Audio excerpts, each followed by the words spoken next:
ऐसे मत रोको। माँ, नैनीताल से आते समय रास्ते पर मेरा ही पेट कांपता रहा। वे सारे बुरे स्वप्न, वे सारे अपशगुन सब सब सच हो गए माँ।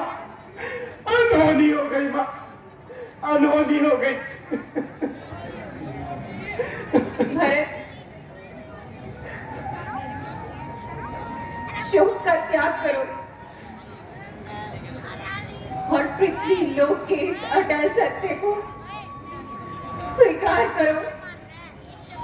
माँ, कितना कितना दुर्भाग्यशाली हूं मैं। उनके अंतिम समय पर मैं अपने पिताजी के दर्शन भी ना कर पाया। माँ, मैं अंतिम समय पर पिताजी के साथ था। उन्होंने मुझे याद तो किया होगा, कोई संदेश तो दिया होगा। बोलो माँ, क्या कहा था पिताजी ने? नहीं,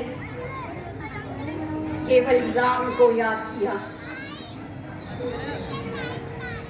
भैया राम को पुकारा? क्या भैया राम भी उनके समीप न थे? नहीं। तो जानकी भाभी, लक्ष्मण, कोई तो होगा। नहीं, कोई भी समीप नहीं था। केवल कौशल्या और सुमित्रा ही थे। माँ, जानकी भाभी, भैया राम और लक्ष्मण कहाँ थे माँ? वन में। वन में क्यों माँ? वन में क्यों? महाराज, स्वर्ग सिधारने से पहले राम ने 14 वर्षों का वनवास दे दिया। नहीं, ऐसा नहीं हो सकता। ऐसा दंड तो भयंकर अपराधियों को दिया जाता है। और मेरे भैया राम तो सत्य, धर्म और मर्यादा की मूरत है। फिर उन्हें यह दंड क्यों मां? क्या दोष था उनका? किसी का दोष नहीं था। वह केवल अपने वचनों का पालन कर रहे थे। तुम्हारे पिता एक सत्यनिष्ठा, धर्मपरायण, अपने वचनों का पालन करने के लिए उन्होंने अपने प्राण त्याग दिए। वचन? कैसा वचन? किसको दिया था उन्होंने वचन? मुझे। आपको? क्या वचन दिया था उन्होंने आपको? भरत, यह एक लंबी कहानी है।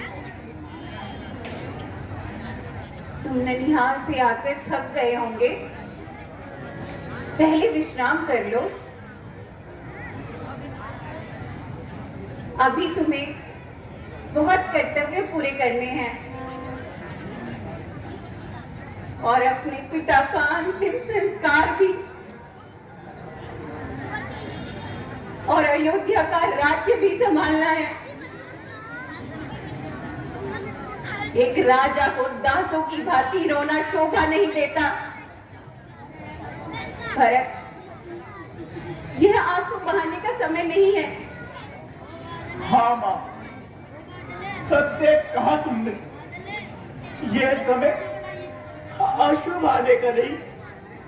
माँ, मुझे ऐसा प्रतीत होता है जैसे कि इस पूरे राज्य महल में कोई कोई बहुत बड़ा षड्यंत्र रचा गया हो।